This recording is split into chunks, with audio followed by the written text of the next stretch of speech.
Hi ಎಲ್ರಿಗೂ ನಮಸ್ತೆ. Welcome to my channel. ಇದು ತಿರುಪತಿಗೆ ಹೋಗಿರೋದು ಡೇ 3 ಬ್ಲಾಗ್ ಆಗಿರುತ್ತೆ. ನಾವು ಡೇ 3 ಕಾಳಹಸ್ತಿಗೆ ಹೋಗಿದ್ದೀವಿ. ಕಾಳಹಸ್ತಿಯಲ್ಲಿ ನಾವು ಏನೇನು ಮಾಡಿದ್ವಿ, ಕೆಲವೊಂದು ಕಡೆ ಸ್ಯಾರಿ ಪರ್ಚೇಸ್ ಮಾಡಿದ್ದೀವಿ. ಅದು ಎಲ್ಲಿ ಪರ್ಚೇಸ್ ಮಾಡಿದ್ವಿ ಅನ್ನೋ ಎಲ್ಲ ಡೀಟೇಲ್ಸು ನಾನು ಹಾಕಿದ್ದೀನಿ. ಅದನ್ನ ಕೊನೆ ತನಕ ಮಿಸ್ ಮಾಡ್ದಲೇ ನೋಡಿ. ತಿರುಪತಿಯಿಂದ ಜಸ್ಟ್ 36 ಕಿಲೋಮೀಟರ್ ದೂರದಲ್ಲೇ ಕಾಳಹಸ್ತಿ ದೇವಸ್ಥಾನ ಇರೋದು. ಇಲ್ಲಿ ಕಾರ್ ಪಾರ್ಕಿಂಗ್ ಎಲ್ಲ ಇದೆ ಮತ್ತು ಮೊಬೈಲೆಲ್ಲ ಏನೂ ಅಲೋ ಇಲ್ಲ. ಇಲ್ಲಿ ಮಿಸ್ ಮಾಡ್ದಲೇ ಇರೋ ಪ್ಲೇಸ್ ಯಾವುದು ಅಂತಂದರೆ ಕಣ್ಣಪ್ಪ ದೇವಸ್ಥಾನ. ಈ ದೇವಸ್ಥಾನ ಅಂದರೆ ಕಾಳಹಸ್ತಿ ದೇವಸ್ಥಾನ ಫೇಮಸ್ ಇರೋದು ರಾಹುಕೇತ ಪೂಜೆಗೆ. ಆ ರಾಹುಕೇತ ಪೂಜೆಗೆ ನೀವು ಆನ್ಲೈನಲ್ಲೂ ಬುಕ್ ಮಾಡ್ಕೋಬೋದು ಅಥವಾ ಅಲ್ಲಿ ಹೋಗಿನೂ ಸಮೇತ ನೀವು ಟಿಕೆಟ್ಸ್ ಎಲ್ಲ ತಗೋಬೋದು. 1.5 ಅವರ್ಸಲ್ಲಿ ದೇವ್ರ ದರ್ಶನ ಎಲ್ಲ ಮುಗೀತು. ಇಲ್ಲಿ ನಾವೇನು ಸ್ಪೆಷಲ್ ಟಿಕೆಟ್ ತಗೊಂಡಿರಲಿಲ್ಲ. ಅಲ್ಲಿ ದರ್ಶನ ಎಲ್ಲ ಮುಗಿಸಿ ನಾವು ಹೋಗಿದ್ದೆ ಇಲ್ಲಿ ಫೇಮಸ್ ಕೋವಾ ಸೆಂಟರ್ಗೆ. ಆ ಕೋವಾ ಸೆಂಟರ್ ಯಾವುದು ಅಂದರೆ ಮಧು ಮಿಲ್ಕ್ ಪ್ರಾಡಕ್ಟ್ ಅಂತ ಹೇಳ್ಬಿಟ್ಟು. ಇಲ್ಲಿ ಮಿಲ್ಕ್ ಪ್ರಾಡಕ್ಟ್ ಎಲ್ಲದೂ ತುಂಬ ಫೇಮಸ್ಸು. ಮತ್ತು ಇಲ್ಲಿ ಐಸ್ ಕ್ರೀಮೂ ಸಿಗುತ್ತೆ. ಐಸ್ ಕ್ರೀಮ್ ಮತ್ತು ಕೋವಾ ಇಲ್ಲಿ ಕಾಂಬಿನೇಷನ್ ಅಂತ ಹೇಳ್ತಾರೆ. ಐಸ್ ಕ್ರೀಮ್ ಮತ್ತು ಕೋವಾ ಅಲ್ಲೇ ತೊಗೊಂಡಿದ್ವಿ ನಾವು. ಕೋವಾ ಬಿಸಿ ಬಿಸಿಯಾಗಿ ಚೆನ್ನಾಗಿತ್ತು. ಐಸ್ ಕ್ರೀಮ್ ಮತ್ತು ಕೋವಾದು ಕಾಂಬಿನೇಷನ್ ಮಾತ್ರ ನನಗೆ ಅಷ್ಟು ಇಷ್ಟ ಆಗಲಿಲ್ಲ. ನಮ್ಮ ರಿಯಾಕ್ಷನ್ ನೋಡಿದ್ರೆ ಗೊತ್ತಾಗುತ್ತೆ ಎಷ್ಟು ಚೆನ್ನಾಗಿತ್ತು ಅಂಥೇಳಿ. ಐಸ್ ಕ್ರೀಮ್ದು ಇದು ಟೇಸ್ಟೂ ಅಷ್ಟು ಚೆನ್ನಾಗಿರಲಿಲ್ಲ. ಬಟ್ ಕೋವಾ ಮಾತ್ರ ಬಿಸಿ ಬಿಸಿಯಾಗಿ ಚೆನ್ನಾಗಿತ್ತು. ಅಲ್ಲೇ ಅದೊಂದು ಸ್ವಲ್ಪ ಮಾತ್ರ ಟ್ರೈ ಮಾಡಿ ನಾವು ಕೋವಾನ ಮನೆಗೆ ತೊಗೊಂಡು ಬಂದ್ವಿ ಸ್ವಲ್ಪ. ಬಟ್ ಅಲ್ಲಿ ಬಾದಾಮ್ ಮಿಲ್ಕ್ ತೊಗೊಂಡಿದ್ವಿ. ಬಾದಾಮ್ ಮಿಲ್ಕ್ ಮಾತ್ರ ತುಂಬಾ ಚೆನ್ನಾಗಿತ್ತು. ಅದು ನಮಗೆ ತುಂಬಾ ಇಷ್ಟ ಆಯಿತು ಬಾದಾಮ್ ಮಿಲ್ಕ್. ಐಸ್ ಕ್ರೀಮ್ ಮತ್ತು ಕೋವಾ ಕಾಂಬಿನೇಷನ್ ತಿನ್ನೋಕ್ಕಿಂತ ಬರೀ ಕೋವಾ ತೊಗೊಂಡು ಮತ್ತು ಬಾದಾಮ್ ಮಿಲ್ಕ್ ತೊಗೊಂಡ್ರೆ ಇಟ್ಸ್ ಗುಡ್ ಅಂತ ಹೇಳ್ಬೋದು. ಬಟ್ ಅಲ್ಲಿ ಏನು ರಿಸೆಪ್ಷನಲ್ಲಿ ಕೂತ್ಕೊಂಡಿದ್ರಲ್ಲ ಅವರೂ ಅಷ್ಟು ಚೆನ್ನಾಗಿ ಯಾವುದಕ್ಕೂ ರೆಸ್ಪಾಂಡ್ ಮಾಡಲಿಲ್ಲ. But good option. ಮಿಸ್ ಮಾಡ್ದಂಗೆ ಕೋವಾ ತೊಗೊಳಕ್ಕೆ ಮಾತ್ರ ಇಲ್ಲಿಗೆ ಹೋಗಿ ಬನ್ನಿ. ಕಾಳಹಸ್ತಿಯಲ್ಲಿ ಕಲಾಂಕರಿ ಸ್ಯಾರೀಸ್ ಎಲ್ಲ ಏನಿರುತ್ತೆ ಒರಿಜಿನಲ್ ಕಲಾಂಕರಿ ಸ್ಯಾರೀಸು ಇಲ್ಲೇ ಆ್ಯಕ್ಚುಲಿ ಫೇಮಸ್ಸು. ನಾವು ಒಂದು ಶಾಪಿಗೆ ವಿಸಿಟ್ ಮಾಡಿದ್ವಿ. ಅದು ಯಾವ ಶಾಪು ಅಂತ ನೀವು ಕೊನೆ ತನಕ ನೋಡಿದರೆ ಗೊತ್ತಾಗುತ್ತೆ.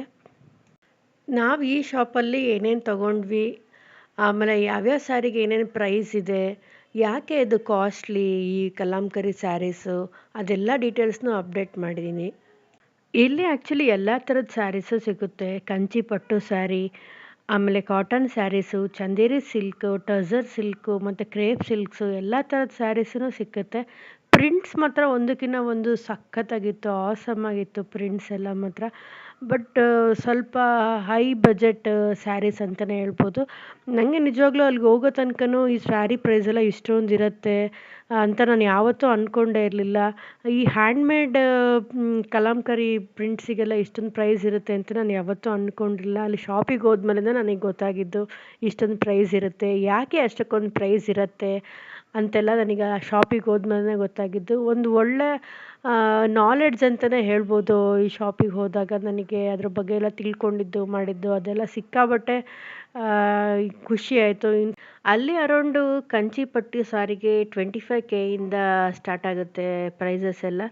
ಮತ್ತು ಕಾಟನ್ ಸ್ಯಾರೀಸ್ ಎಲ್ಲ ಅರೌಂಡು 6K ಇಂದನೇ ಸ್ಟಾರ್ಟು. ಮತ್ತು ಚಂದೇರಿ ಸಿಲ್ಕು ಅದೆಲ್ಲದನ್ನು 12K ಇಂದ ಸ್ಟಾರ್ಟು. ಮತ್ತು ಟಸರ್ ಸಿಲ್ಕು ಅದೆಲ್ಲ ಅರೌಂಡು 8K.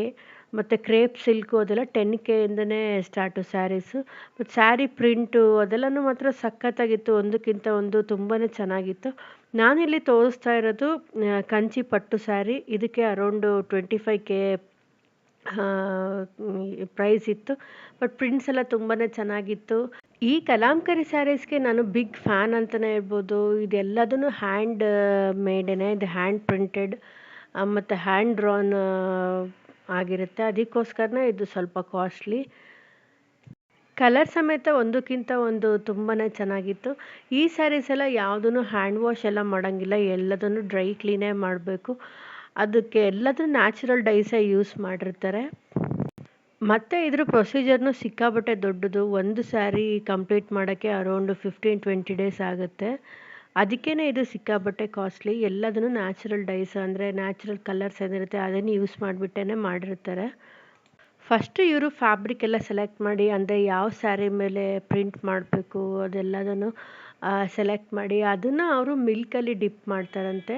ಮಿಲ್ಕಲ್ಲಿ ಡಿಪ್ ಮಾಡಿ ಅದು ಆಮೇಲೆ ಡ್ರೈ ಮಾಡಿ ಆದಮೇಲೆ ಅದು ಎಲ್ಲದು ನ್ಯಾಚುರಲ್ ಡ್ರೈಯೇ ಆಗಿರುತ್ತೆ. ಅಂದರೆ ಸನ್ ಡ್ರೈ ಎಲ್ಲ ಮಾಡೋದಿಲ್ಲ. ಅದೆಲ್ಲ ಡ್ರೈ ಆದಮೇಲೆ ಮತ್ತೆ ಅದ್ರ ಮೇಲೆ ಅವರು ಪೇಂಟಿಂಗ್ ಮಾಡೋಕ್ಕೆ ಸ್ಟಾರ್ಟ್ ಮಾಡ್ತಾರೆ. ಪೇಂಟಿಂಗ್ ಅಂದರೆ ಫಸ್ಟು ಅವರು ಹ್ಯಾಂಡಲ್ಲಿ ಡ್ರಾ ಮಾಡ್ತಾರೆ. ಅದರದ್ದೇ ಒಂದು ಪೆನ್ಸಿಲ್ಸ್ ಇರುತ್ತೆ. ಆ ಪೆನ್ಸಿಲಲ್ಲಿ ಅವರು ಅದ್ರ ಮೇಲೆ ಫ್ರೀ ಹ್ಯಾಂಡ್ ಡ್ರಾಯಿಂಗ್ ಮಾಡ್ತಾರೆ. ಅದಕ್ಕೆ ಇದನ್ನು ಸಿಕ್ಕಾಪಟ್ಟೆ ಕಾಸ್ಟ್ಲಿ ಇದು. ಇದು ಆ ಪೆನ್ನಲ್ಲಿ ಏನು ಅವರು ಬರೀತಾರಲ್ಲ ಅದಕ್ಕೋಸ್ಕರ ಇದು ಪೆನ್ ಕಲಾಂಕರಿ ಅಂತ ಫೇಮಸ್ಸು. ಇಲ್ಲಿ ನನಗೆ ತೋರಿಸ್ತಿರೋದು ಕಸ್ಟಮೈಸೇಷನ್ ಸ್ಯಾರಿ ಅಂತೆ. ಅದಕ್ಕೆ ಅವರು ಡ್ರಾ ಮಾಡ್ತಾಯಿದ್ರು. ಸೊ ಇದೆಲ್ಲ ನಾನು ಯಾವತ್ತೂ ನೋಡೇ ಇರಲಿಲ್ಲ. ಇದು ಏನು ಪೇಂಟಿಂಗ್ ಹಾಕಿನ ಮುಂಚೆ ಇದ್ರ ಮೇಲೆ ಅವರು ಫ್ರೀ ಹ್ಯಾಂಡ್ ಡ್ರಾಯಿಂಗ್ ಮಾಡ್ತಾ ಇದ್ದಾರೆ. ನೋಡೋಕ್ಕೆ ಒಂಥರ ಚೆನ್ನಾಗಿತ್ತು. ಈ ಥರ ಎಲ್ಲನೂ ಒಂದು ಸ್ಯಾರಿ ಹಿಂದೆ ಎಷ್ಟೆಲ್ಲ ಎಫರ್ಟ್ ಇರುತ್ತಲ್ಲ ನಾವೊಂದು ಉಟ್ಕೊಳ್ಳೋ ಸ್ಯಾರಿ ಹಿಂದೆ ಅಂತ ಹೇಳಿ ಅನ್ನಿಸ್ತಾ ಇತ್ತು. ಸೊ ಸಖತ್ತಾಗಿ ಮಾಡ್ತಾಯಿದ್ರು ಅವರು ಪೆನ್ಸಿಲಲ್ಲಿ ಅದ್ರ ಮೇಲೆ ಡ್ರಾಯಿಂಗ್ ಎಲ್ಲ. ಇದು ಡ್ರಾಯಿಂಗ್ ಎಲ್ಲ ಆದಮೇಲೆ ಆಮೇಲೆ ಪೇಂಟಿಂಗ್ನ ಸ್ಟಾರ್ಟ್ ಮಾಡ್ತಾರೆ. ಆಮೇಲೆ ಪೇಂಟಿಂಗ್ ಎಲ್ಲ ಸ್ಟಾರ್ಟ್ ಆದಮೇಲೆ ಅದು ಏನು ಎಲ್ಲದನ್ನು ನ್ಯಾಚುರಲ್ ಡೈಸಿಂದನೇ ಅವರು ಮಾಡೋದು. ಪೇಂಟಿಂಗ್ ಎಲ್ಲ ಸ್ಟಾರ್ಟ್ ಆದಮೇಲೆ ಮತ್ತೆ ಅದನ್ನು ಮಿಲ್ಕಲ್ಲೇ ಡಿಪ್ ಮಾಡ್ತಾರಂತೆ. ಅಂದರೆ ಮಿಲ್ಕಲ್ಲಿ ಡಿಪ್ ಮಾಡಿ ಆಮೇಲೆ ಅದು ಬಾಯ್ಲಿಂಗ್ ಎಲ್ಲ ಆಗಿ ಆಮೇಲೆ ಡ್ರೈ ಆಗಿ ಆಮೇಲೆ ನಮಗೆ ಸ್ಯಾರಿ ನೋಡೋಕ್ಕೆ ಸಿಗೋದು. ಒಂದೊಂದು ಸ್ಯಾರಿ ಮಾಡೋಕ್ಕೂ ಅರೌಂಡು 15 to 20 ಡೇಸ್ ಹಿಡಿಯತ್ತಂತೆ. ಅದಕ್ಕೋಸ್ಕರ ಇದು ಸಿಕ್ಕಾಪಟ್ಟೆ ಕಾಸ್ಟ್ಲಿ. ಈ ಶಾಪಲ್ಲಿ ನಾವು ಅವ್ರು ಹೇಗೆ ಮಾಡ್ತಾಯಿದ್ರು, ಡ್ರಾಯಿಂಗ್ ಎಲ್ಲ ಹೆಂಗೆ ಮಾಡ್ತಾಯಿದ್ರು, ಆಮೇಲೆ ಪೇಂಟಿಂಗ್ ಎಲ್ಲ ಹೆಂಗೆ ಮಾಡ್ತಾಯಿದ್ರು, ಒಂದು ಸ್ಯಾರಿಯಿಂದ ಎಷ್ಟು ಎಫರ್ಟ್ ಇರುತ್ತೆ ಅದೆಲ್ಲದನ್ನು ನೋಡಿದ್ವಿ. ಅದು ನೋಡಿ ಒಂಥರ ಶಾಕ್ ಆಯಿತು ನನಗೆ. ಒಂದು ಸ್ಯಾರಿಯಿಂದ ಎಷ್ಟು ಎಫರ್ಟ್ ಇರುತ್ತಲ್ಲ. ನಾವು ಹೆಣ್ಮಕ್ಳು ಉಟ್ಕೊಳ್ಳೋ ಒಂದು ಸ್ಯಾರಿಯಿಂದ ಎಷ್ಟು ಜನಕ್ಕೆ ಕೆಲಸ ಸಿಗ್ತಾ ಇದೆಯಲ್ಲ ಅಂತ ಕೂಡ ಅನ್ನಿಸ್ತು ನನಗೆ. ನನ್ನ ಮಗಳು ಅವರೆಲ್ಲ ಪೇಂಟ್ ಮಾಡ್ತಿರೋದು ನೋಡಿ ನಾನು ಒಂದ್ಸಲ ಪೇಂಟ್ ಟ್ರೈ ಮಾಡ್ತೀನಿ ಅಂತ ಅವಳಿಗೆ ಅನ್ನಿಸ್ತಾ ಇತ್ತು. ಅವಳಿಗೆ ಪೇಂಟಿಂಗು ಅದೆಲ್ಲನೂ ಸಖತ್ ಇಷ್ಟ. ಅಮ್ಮ ನಾನು ಇದನ್ನೆಲ್ಲ ಟ್ರೈ ಮಾಡ್ಬೋದಲ್ಲ, ಈ ಥರ ಒಂದು ಸ್ಯಾರಿಯಲ್ಲಿ ಮಾಡ್ಬೋದಲ್ಲ ಅನ್ನೋ ಥರನೂ ಅವಳು ಐಡಿಯಾ ಮಾಡ್ತಾಯಿದ್ಲು. ಆಮೇಲೆ ಸ್ವಲ್ಪ ಹೊತ್ತು ಕೂತ್ಕೊಂಡು ಅವಳು ಸಹಿತ ಅದಕ್ಕೆಲ್ಲ ಸ್ವಲ್ಪ ಪೇಂಟಿಂಗ್ ಮಾಡಿದ್ಲು. ಅಲ್ಲಿರೋರು ಒಬ್ಬರು ಎಕ್ಸ್ಪ್ಲೈನ್ ಮಾಡಿದರು ಯಾಕಿದು ಕಾಸ್ಟ್ಲಿ ಅದೆಲ್ಲ ಡೀಟೇಲ್ಸ್ನ ಅವ್ರು ಕೊಟ್ಟರು. ಅವ್ರು ಆ್ಯಕ್ಚುಲಿ ತೆಲುಗಲ್ಲಿ ಹೇಳಿದರು ಅಂತ ಹೇಳ್ಬಿಟ್ಟು ನಾನು ಫುಲ್ ಮ್ಯೂಟ್ ಮಾಡಿದ್ದೀನಿ.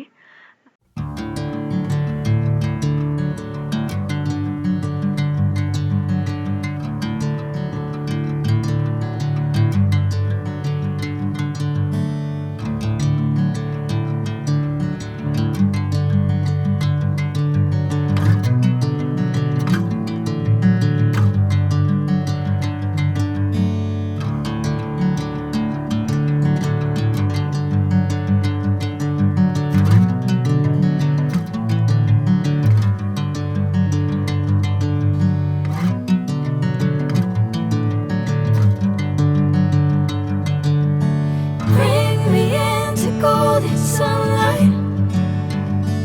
If I'm going with you, I know we'll get to the other side.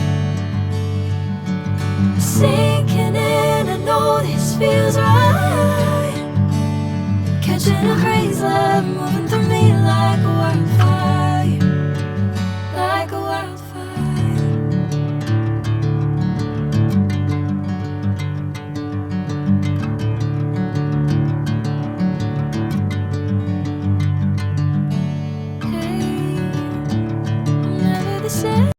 ನಾವು ಒಳಗಡೆ ಸ್ಯಾರಿದು ಪ್ರೊಸೆಸಿಂಗ್ ಎಲ್ಲ ನೋಡಿಕೊಂಡು ಮತ್ತು ಏನಾದರೂ ಒಂದು ತೊಗೊಳ್ಳೋಣ, ಮತ್ತು ಹಾಗೆ ಹೋಗೋದು ಬೇಡ, ತುಂಬ ದೂರದಿಂದ ಬಂದಿದ್ದೀವಲ್ಲ, ಮತ್ತು ನನಗೆ ಕಲಾಂಕರಿ ಪ್ರಿಂಟ್ಸ್ ಅಂದರೆ ತುಂಬ ಇಷ್ಟ, ಏನಾದರೂ ಒಂದು ತೊಗೊಳ್ಳೋಣ ಅಂತೇಳ್ಬಿಟ್ಟು ಇನ್ನು ಏನೇನು ಆಪ್ಷನ್ ಇದೆ ಅಂದರೆ ಸ್ಯಾರಿ ಎಲ್ಲ ಸ್ವಲ್ಪ ಔಟ್ ಆಫ್ ಬಜೆಟ್ ಇತ್ತು ಅಂತ ಹೇಳ್ಬಿಟ್ಟು ಬೇರೆ ಏನಾದ್ರು ಐಟಮ್ ತೊಗೊಳ್ಳೋಣ ಇಲ್ಲಿ ಅಂತ ಹೇಳ್ಬಿಟ್ಟು ಏನೇನಿದೆ ಅಂತ ವಿಚಾರಿಸಿದ್ವಿ.